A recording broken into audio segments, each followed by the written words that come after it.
2022년 1월 1일 새해 첫날 아침입니다. 우리 주님을 찬양함으로 새해도 하나님께 예배함으로 하루를 시작하겠습니다. 267장 찬송 함께 부르겠습니다.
첫날 우리에게 주신 하나님의 말씀은 누가복음 1장 1절로 10절까지의 말씀입니다.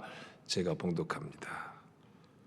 우리 중에 이루어진 사실에 대하여 처음부터 목격자와 말씀의 일꾼된 자들이 전하여 준 그대로 내력을 저술하려고 부수를 든 사람이 많은지라.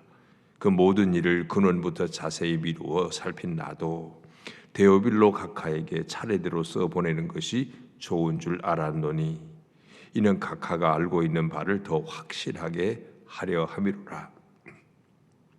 유대왕 헤롯 때에 아비야 반열의 제사장 한 사람이 있었으니 이름은 사가랴요 그의 아내는 아론의 자손이니 이름은 엘리사벳이라.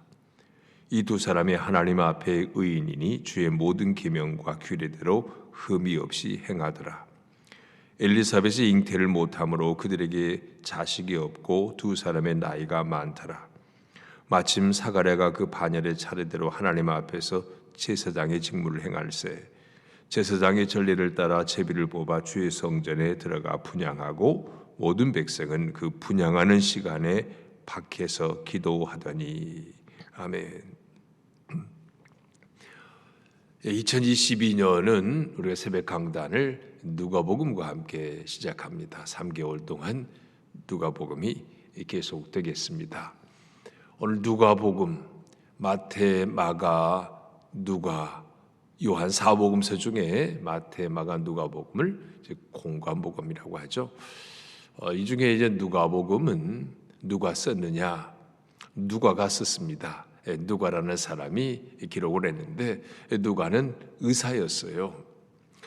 의사인 누가가 사도 바울 전도 여행 동안 늘 바울과 동행했습니다. 바울이 몸이 약했습니다. 그래서 바울의 주치의로서 의사는 바울과 마지막까지 그 동행을 했습니다. 그래서 바울이 순교한 다음에 누가는 바울이 복음 행전을 써 나가는 게 바울이 산 삶 자체가 복음 행전이죠. 전도 행전.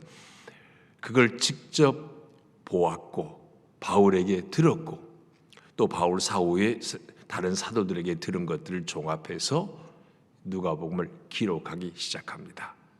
자, 오늘 본문은 그 얘기를 하고 있습니다만 서두에 우리 중에 이루어진 사실에 대하여 처음부터 목격자와 말씀에 일꾼된 자들이 전하여 준 그대로 내력을 저술하려고 붓을 든 사람이 많은지라.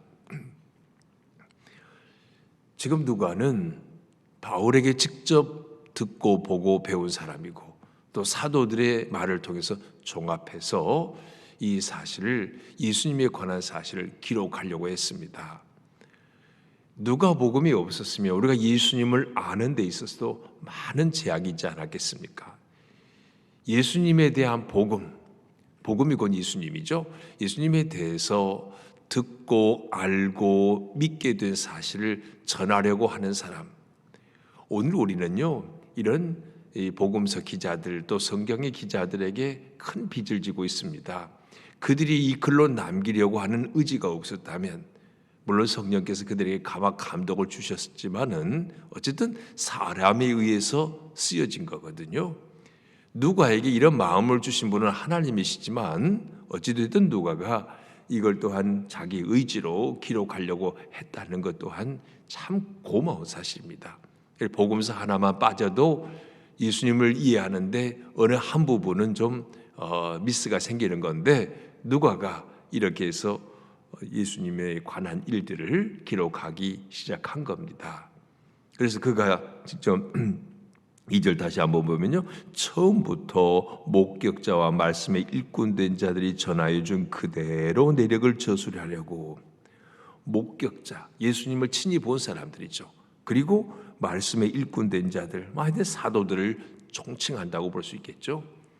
그들이 예수님에게서 직접 듣고 본 사람들의 말과 사도들의 말들을 종합해서 예수님에 대해서 적어 내려가려고 합니다. 복음을 자세히 이렇게 적어내서 이렇게 해서 복음이 계승되어 내려온 거 아니겠습니까? 그래서 복음을 접한 사람, 예수님을 만난 사람은 입으로 전하든지 글로 전하든지 어떻게든지 신앙을 전수하고 싶은 마음이 생기는 겁니다. 일종의 신앙 계승이라고 하겠죠. 자, 그래서 누가가 이제 그는 의사답게 과학자답게 사실에 기초해서 역사적 사실을 순서대로 기록하고 있습니다. 물론 역사적 사실이라고 해서 단순히 역사적 historical fact, 그냥 팩트만 기록한 게 아니에요. 이 독일 말로는 우리말로 좀 딱히 구분될 단어가 없어서 이렇게 독일 말이라는 걸 제가 쓰는데요. 독일 말로 히스토리에 하면 그냥 팩트, 역사적 사실을 의미하고요. 거기다 게슈테하는 게슈테라는 단어가 있습니다. 이것도 역사예요. 근데 그 역사는 의미가 포함되어 있는 해석된 역사입니다. 그러니까 누가라는 사람이 예수님에 대해서 이제 기술해 나갈 때 단순히 연대적인 역사적 사건만을 기록한 게 아니고 그것이 가져다 주는 이 진정한 메시지를 담고 기록된 겁니다. 자, 그래서 이제 이 누가라는 사람이 누가복음을 기록하면서 그 어떤 자세, 어떤 태도로 기록했는가? 3절 보면요, 그 모든 일을 근원부터 자세히 미루어 살핀 나도, 근원부터 자세히. 이걸 뭐 자세히라는 말은 정확히라는 말이라도 번역이 가능합니다. 이 사람 과학자답게, 자연과학자, 의사답게 아주 정확한 것들을, 그리고 데오빌로 각하에게 차례대로 그랬어요. 시간 순서대로, 예수님의 탄생부터 순서대로 쭉. 그래서 예수님의 탄생에 관한 얽힌 얘기가 누가복음만큼 긴 복음서가 어디에도 없습니다. 누가는 아주 예수님이 태어나시기 전 그 배경부터서 상세하게 기록하고 있습니다. 그런데 오늘 특이하게도 누가라는 의사에 의해서 누가복음이 써지는데, 이 누가복음 쓴 근본적인 목적, 이걸 읽는 대상을 누구로 말하고 있느냐 하면요, 3절에서 보니까 데오빌로 각하에게라고 표현하고 있습니다. 데오빌로가 누군지, 이게 이제 여러 가지 이설들이 있습니다. 로마의 한 총독이었을 거다, 하여튼 높은 관직을 갖고 있는 사람이었을 거다라고 말하는데, 여기에 대해서도 이게 실존하는 인물인지 아닌지에 대해서 여러 가지 설이 있어요. 만약에 당시 사회에는 어떤 문헌을 쓴다면 누구에게 이제 어떤 이거를 일종의 뭐라 할까요? 이 헌납이라고 할까요? 그런 이 책에서 헌정하는 이런 게 보편적이었다고 합니다. 그래서 말하자면 누가복음도 하나의 책인데 이걸 써서 이 데오빌로에게 헌정하는 의미에서 이렇게 표현하지 않았을까라고 보고요. 또 혹자들은 실존하는 인물이 아닐 수도 있다고 얘기합니다. 심지어는 데오빌로, 이건 하나님의 사랑을 받은 자들이라는 뜻이거든요. 그러니까 결국은 오늘 하나님의 사랑을 받는 우리 모든 사람들이 독자다, 뭐 그거야. 오늘 예수 믿는 모든 사람들이 성경 전체의 독자니까 뭐 확장되면 그렇게도 말할 수 있겠죠. 어쨌든 이 본문에서는 특정한 데오빌로 각하라는 사람을 지칭을 하고 있는데요. 누가가 이걸 쓸 때는 데오빌로라는 사람이 고위 관직을 하고 있었다고 생각해도 큰 문제가 없어요. 왜냐하면 그 다음 말을 보면요, 차례대로 써보는 게 좋은 줄 알아는 이는 각하가 알고 있는 바를 더 확실하게 하려 함이로라. 만약에 여기서 데오빌로가 실존 인물이었다면 예수님에 대해서 알고는 있어요. 알고는 있어도 그것 좀 더 확실하게 알도록 4절에 말하죠. 더 확실하게 하려 함이라, 이렇게 말하고 있잖아요. 이 복음서를 기록한 목적을 이렇게 누가가 밝히고 있습니다. 예수님의 이야기, 복음 이야기. 2022년 금년에 우리 교단이 정한 표어는요, 복음입니다. 복음으로 교회를 새롭게, 세상을 이롭게. 복음으로 교회와 세상을 세워가자. 이 복음은, 그래서 그 복음이 들어가야 교회가, 복음이 역사해야 교회가 새로워지는 거고, 복음으로 세상이 이루어지는 겁니다. 그러니까 교회는 복음의 토대 위에 세워야 합니다. 그래야 날마다 새로워져요. 교회는 구태의연한 과거를 먹고 사는 것이 아닙니다. 복음이 제대로 역사하면 교회는 날마다 새롭게 개혁되어져야 하는 겁니다. 그리고 복음의 토대 위에 세워진 교회는 세상을 위한 교회입니다. 세상에 유익을 주는 교회. 세상을 해롭게 하는 교회 때문에 말이죠. 코로나19가 창궐했을 때 교회 때문에 세상이 걱정하고 이런 교회는 잘못된 교회입니다. 세상에 유익을 주는 교회. 복음이 있는 교회는 마땅히 그래야 합니다. 그래서 금년에 이제 복음, 이제 일을 한다는 특히 복음을 이제 주제로 해서 설교할 터인데, 복음. 이미 알고 있는 사람은 더 깊게, 복음을 제대로 알지 못한 사람은 복음을 제대로 알도록, 그런 마음으로 다시 복음을 얘기하겠습니다. 어쩌면 누가복음은 기술할 때 그런 마음의 의도가 있었지 않았을까 충분히 이해하고 남음이 있습니다.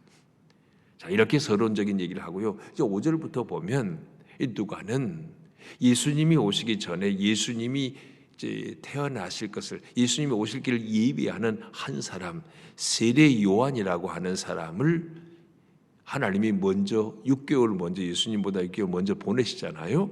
그런데 세례 요한의 그 부모 얘기로부터 이 얘기를 풀어나가고 있습니다. 사가랴, 제사장 사가랴, 그리고 그의 부인 엘리사벳. 엘리사벳은 초대 대제사장인 아론의 후손입니다. 말하자면 요즘식으로 말하면 신앙의 명문 가문이에요. 사가랴와 엘리사벳이라는 부부를 주목합니다. 5절입니다. 유다 왕 헤로데의 아비야 반열의 제사장 한 사람이 있었으니 이름은 사가랴요 그의 아내 아론의 자손이니 이름은 엘리사벳이라. 이 제사장들이 많았죠. 당시 구약에 아비야 반열, 24반열이 있는데 24반열 반차라고 하는데 그 중에 아비야 반열, 8번째 반열이 아비야 반열이에요. 그래서 이것이 1년 동안 2번씩, 일주일씩 2번을 돌아가면서 이제 순번을 정해서 이 제사장의 직무를 성소에서 감당을 합니다. 그 중에 사가랴와 엘리사벳, 그 많은 제사장 중에서도 사가랴와 엘리사벳을 주목합니다. 자, 이들이 어떤 사람이었는가를 짤막하게 6절에서 소개하고 있는데요. 이 두 사람이 하나님 앞에 의인이니, 이 두 사람이 하나님 앞에 의인이라고 소개합니다. 지금요, 당시 사가랴와 엘리사벳이 살고 있는 시대, 말하자면 예수님이 태어난 그 시대는요, 역사적으로 암울했습니다. 로마의 압제하에 정치적, 경제적 수탈을 당하고 있었거든요. 그래서 당연히 어둡고 암울한 시대였습니다. 하나님을 진실되게 경외하는 것도 매우 힘든 시대적 상황이었어요. 그런 시대적 배경을, 이런 가운데서 빛나는 보석 같은 믿음을 지킨 사람이 있었단 말입니다. 그게 사가랴와 엘리사벳 부부다. 그들은요, 하나님 앞에 의인이니 주의 모든 계명과 규례대로 흠이 없이 행하더라. 거의 흠없는 사람으로 이렇게 표현하고 있는데요. 예수님이 오실 길을 예비하는 메신저 세례 요한, 그도 이렇게 보통 평범한 가문이 아니고 아주 출중한 가문에서 태어나게 하십니다. 메시아의 오실 길을 준비하는. 그 당시에 예수 하나님을 잘 믿는 그런 사람들이 많지 않았을 터인데 정말 신실한 부부 사가랴와 엘리사벳, 이 가정을 통해서 예수님이 태어나실 길을 준비하는 세례 요한을 보내십니다. 근데 자, 아까 제가 신앙이 명문 가문이라고 그랬죠. 그러면 그런 집은 명예도 권력도 돈도 많고 아무런 근심 걱정 없을까? 그런 사람, 그런 가정은 애시당초 없습니다. 8절 보세요. 7절 엘리사벳이 잉태를 못함으로 그들에게 자식이 없고 두 사람의 나이가 많더라. 이 가정에 자식이 없어요.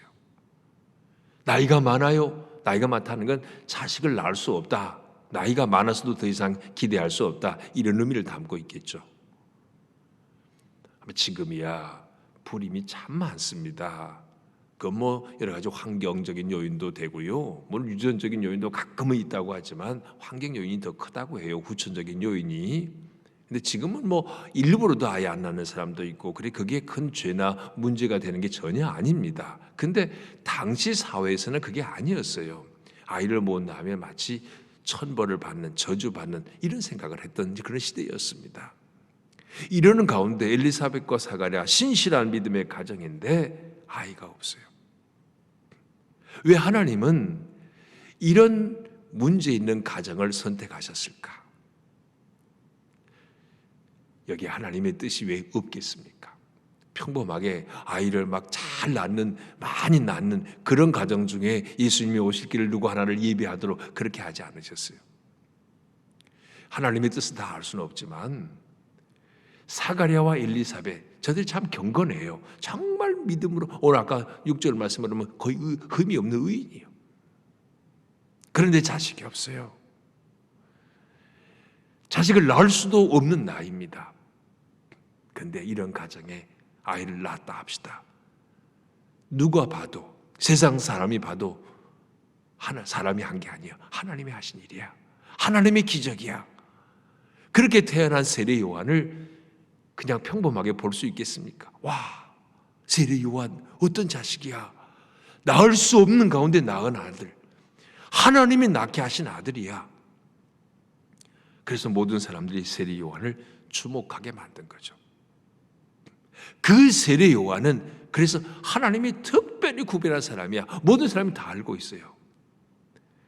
그런 세례 요한을 준비시키신 다음에 그 세례 요한이 모두에게 신망받고 존경받는 세례 요한이 하는 말, 내 뒤에 오시는 메시아, 그게 진짜 메시아입니다 라고 말하도록 그렇게 하기 위해서 하나님이 이런 과정을 겪게 하시지 않았을까? 그래서 사가랴와 엘리사벳에게 아이를 낳지 못하게 했고 하나님이 기적적으로 낳게 하지 않았겠느냐 말입니다. 자, 사가랴는 어떻게 성실하게 자기 직무를 감당합니까? 이 8절 이하의 마사야 사가랴가 그 반열의 차례대로 하나님 앞에서 제사장 직무를 행할세 제사장이 전례를 따라 제비를 뽑아 주의 성전에 들어가 분향하고 모든 백성 분향하는 시간에 밖에서 기도하더니 사가랴는 성실하게 제사장 직무를 감당합니다. 제사장이 하는 일, 날마다 성전에 모여서 하루에 3번 기도하고 그리고 또 아침과 저녁에 분향하는 일을 하잖아요. 성소에서 분향. 그래서 분향은 하나님께 올려드리는 성도의 기도라 그랬습니다. 제사장은 성소에서 많은 백성들을 위해서 하루도 기도를 쉬지 않아야 합니다. 이것은 목회자에게 중요한 직무를 가르쳐주는 것과 같죠. 목회자는 교우들을 위해서 형편을 알고 하루도 빼놓지 않고 매일 아침과 저녁으로 기도해야 할 사명이 있다는 걸 가르쳐주기도 합니다. 오늘 말씀 여기까지예요. 사가랴와 엘리사벳, 말하자면 예수님이 태어나기 바로 직전에 이 사회적 분위기, 유대 사회는 로마의 학정하에 압제하에 매우 암울하고 어두운 시대였습니다. 그런 가운데 사가랴와 엘리사벳을 주목하는데 그 가정에도 아이가 없어서 매우 절망적인 상황이었습니다. 이런 상황에서 하나님이 놀라운 일들을 해나가십니다. 오늘 새해 맞았어요. 2022년 이제 새해 아침 첫날입니다. 절망적인 상황이죠. 세계적인 코로나 팬데믹. 끝이 보이지 않아요. 근데 하나님은 이런 절망적 상황에서 일을 하시고 절망적 상황에서 희망을 꿈꾸게 하십니다. 그를 위해서 새해 우리는 하나님 앞에서 희망을 꿈꿨으면 좋겠습니다. 오늘 말씀을 통해서 우리가 복음을 받았다면 누가처럼 예수님에 대한 얘기 알고 듣는 대로 쓰고 싶고 전하고 싶은 거예요. 이런 마음이 금년 한 해 정말 복음으로 우리가 똘똘 뭉쳐서 이 복음을 전하고 복음대로 살고 그런 싶은 마음이 있기를 바랍니다. 그리고 원치 않는 고난이 있어도 묵묵히 자리 지키면 하나님이 결국은 놀라운 일을 행하십니다. 이 한 해 어두운 이 정치 경제적 현실, 고난 풀리지 않은 문제가 있는 사가랴와 엘리사벳 가정, 하나님이 여기에 이 절망 중에 희망을 두고 일하셨다. 오늘도 그 희망 가지고 일하시는 주님을 기대하고 2022년을 그렇게 주님과 함께 출발하는 축복이 저와 여러분 모두에게 있기를 바랍니다. 주님 감사합니다. 2022년 새해 아침이 밝았습니다. 오늘 첫 시간 이렇게 누가복음이 우리에게 가르쳐주는 주님을 함께 보게 하시니 감사합니다.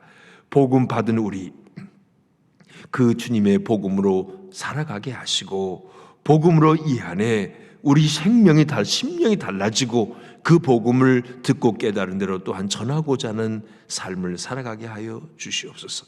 주님, 비록 우리 상황은 절망적인 상황처럼 보이지만 이 상황 때문에 절망하지 않고 이 상황 중에서도 희망을 말씀하시는 주님의 말씀을 믿고 의지해서 이 한 해를 출발하기를 원합니다. 2020년 이 한 해 새초부터 새말까지 우리 주님의 손이 항상 우리와 함께 계셔 주심 믿고 그 주님 바라보고 희망 가지고 힘찬 발걸음 내걷는 이 한 해가 되게 하여 주시옵소서. 이 한 해도 주의 전에서 예배함으로 주의 말씀 가운데서 승리하는 인생의 여정이 되도록 주의 백성들에게 복을 내려 주시옵소서. 주 예수 그리스도의 이름으로 기도합니다. 아멘.